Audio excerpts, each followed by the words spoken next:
tentunya ya. Kita bicara revolusi 4.0 memang di sini apa yang dibahas yaitu tentang kolaborasi teknologi cyber. Kalau ngomong cyber itu berarti internet atau dunia maya sama teknologi otomatisasi yaitu tentang mesin. Sekarang di perusahaan sendiri kan banyak mesin yang udah tidak manual lagi tapi udah berbasis IoT kemudian otomatisasi semuanya.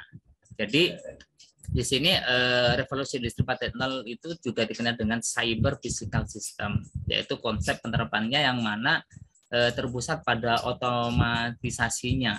Jadi jalan otomatis gitu loh.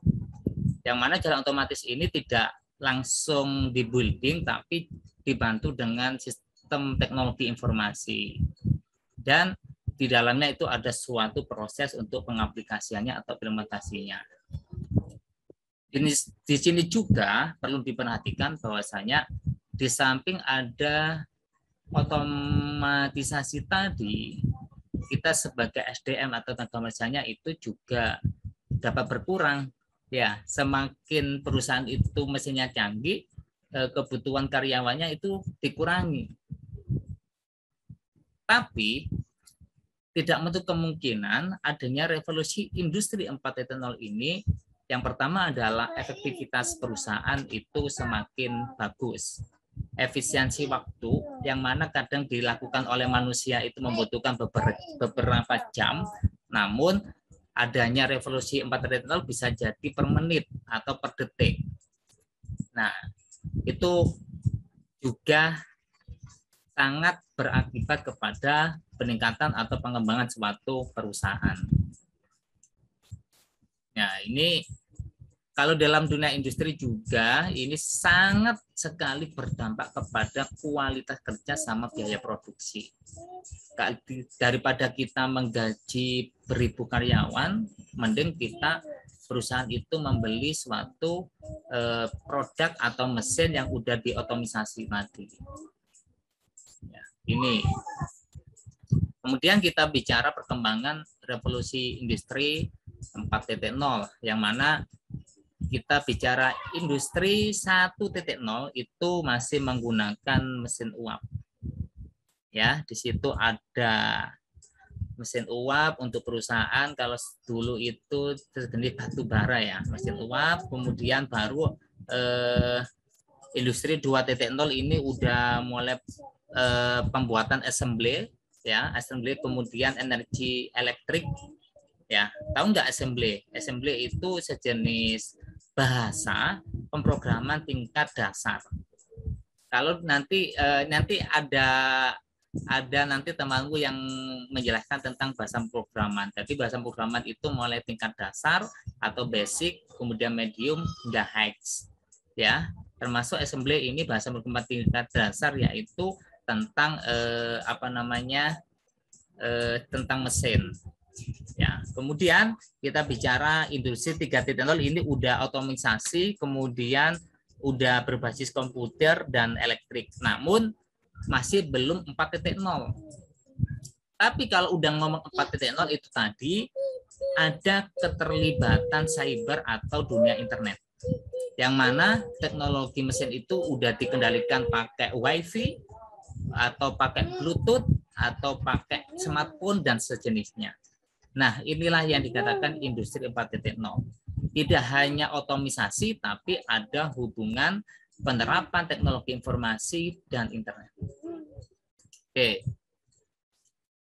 Nah, kemudian perangkat yang ada di industri 4.0 sendiri, itu yang pertama adalah mesin sendiri, otomatisasinya. Kemudian big data, ya, nanti yang bicara big data biar diterangkan oleh big data sendiri. Kemudian ada cloud computing yang mana untuk data center.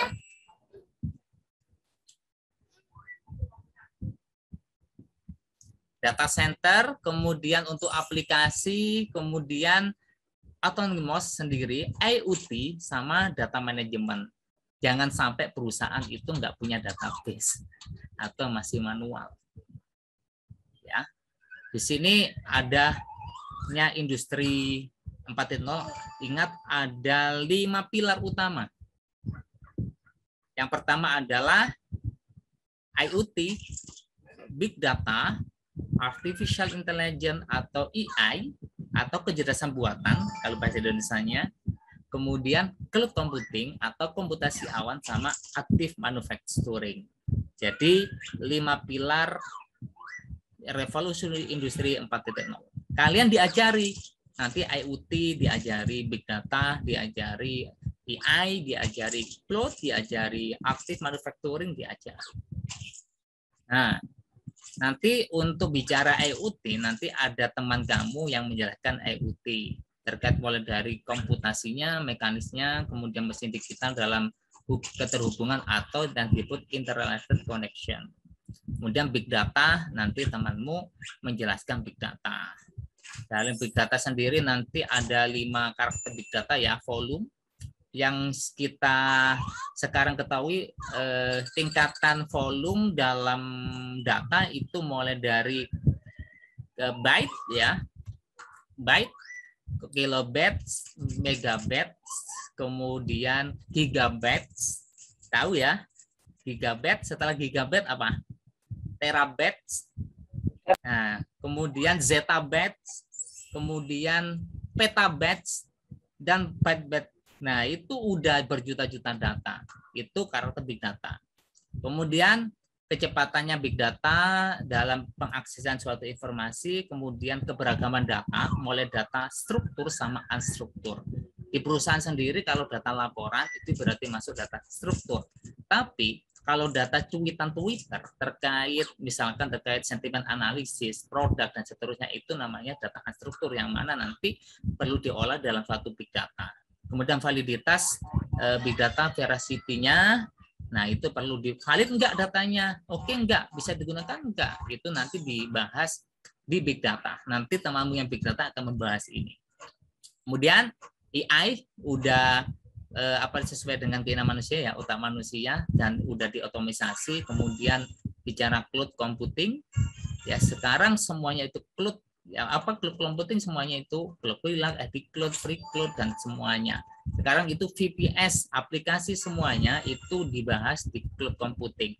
Ingat di cloud computing itu ada beberapa istilah. Yang pertama adalah SaaS, yaitu software as service. Ya, bahasanya kita nggak usah sewa hosting, nggak usah sewa apapun. Cukup kita langganan aplikasi yang ada di software, sekarang udah berbasis cloud. Contohnya apa software yang berbasis cloud? Contohnya adalah Google Drive. Kemudian kalau di Windows namanya penyimpanan adalah kalau di Windows miliknya Microsoft penyimpanannya apa namanya? OneDrive. Betul. Bisa menggunakan Google Drive, kemudian OneDrive, kemudian Dropbox, ya. Pernah menggunakan Dropbox nggak? Dropbox. Nah, Dropbox. Kemudian nanti kalau di Linux itu server menggunakan OneCloud, Nextcloud, ya. Nah, itu semuanya service. Kemudian platform, ini apa aja platform yang disediakan untuk pengembangan suatu aplikasi. Misalkan platform itu hubungannya sama sama OS biasanya, Linux Windows. Nah, kalau kita sewa VPS itu biasanya di sana muncul platform apa yang diinginkan, berjalan di Windows apa di Linux, itu tinggal pilih versinya berapa. Nah, itu. Kemudian kita bicara infrastruktur yang mana udah misalkan kalau kita di cloud, infrastrukturnya pengen yang apa? Misalkan contoh kita bicara prosesor misalkan, pilih yang 2 core atas 1 core. Kan ada toh kalau kita sewa itu 1 core, 2 core, 3 core. Ingat kita bicara di sini contoh ya. Cloud, IP cloud. Langsung aja tak contohkan. Ya, di cloud, kemudian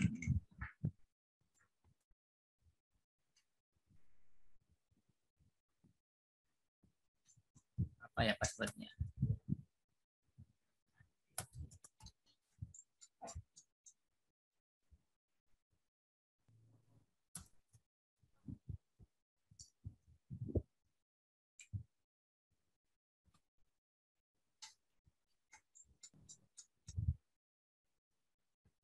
Oh.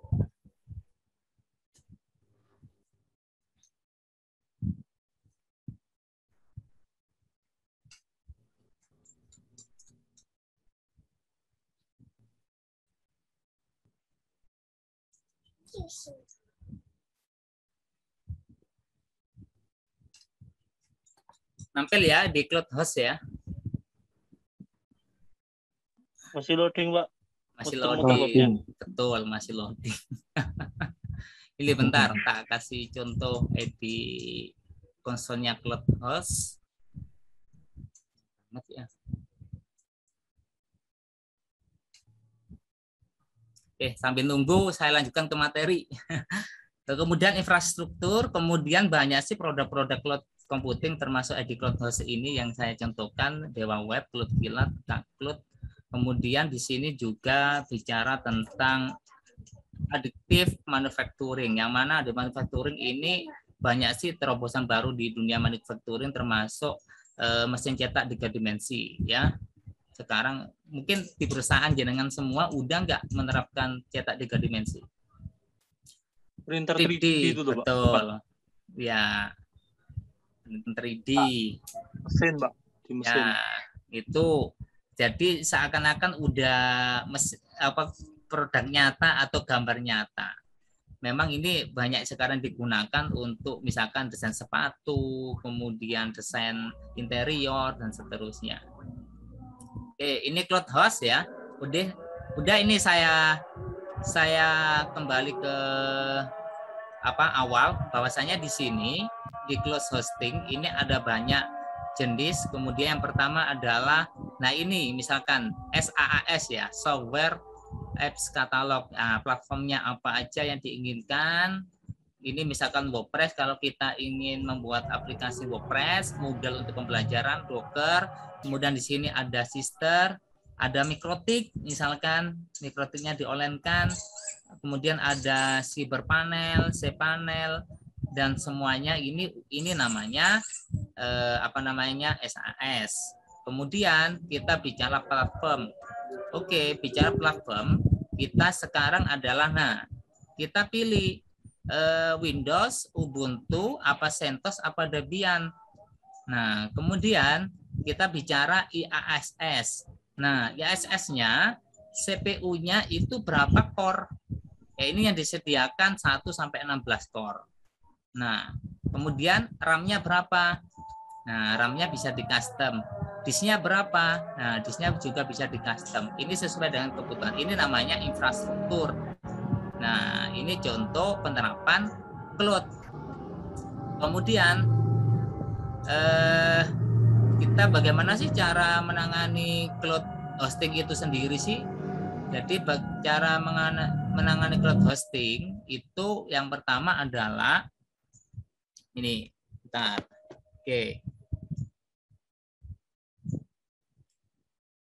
Nah, ini banyak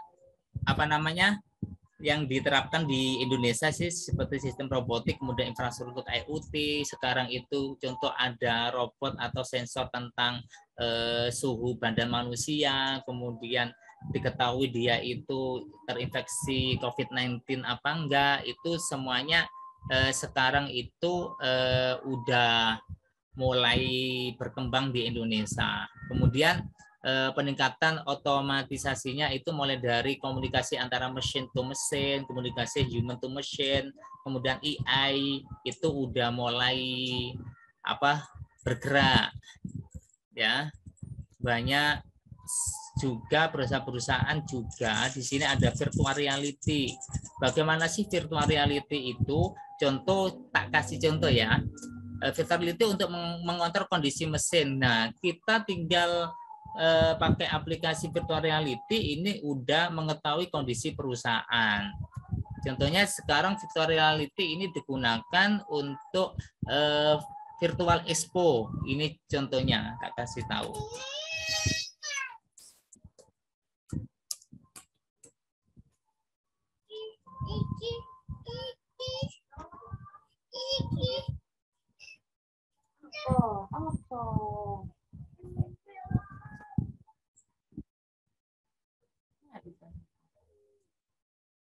Nah, ini ya, virtual expo.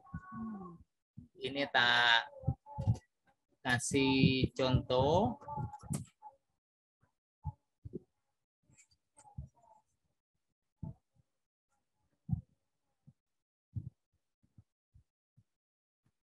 Nah, ini virtual expo seakan-akan apa namanya kita itu ke UB misalkan. Nah, kita klik di sini. Nah, ini gambarannya gedung. Apakah Anda ingin isi buku tamu? Oke.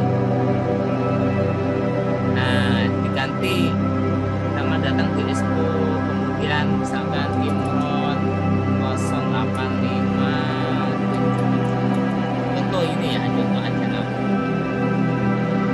Nah, udah selesai. Nah, kita masuk ke pintu. Nah, masuk ke pintu. Oh, di sini ada expo apa aja ya di dalamnya. Nah, ini kita klik sambutannya misalkan, ada sambutan. Nah, ini ada sambutan dari rektor misalkan.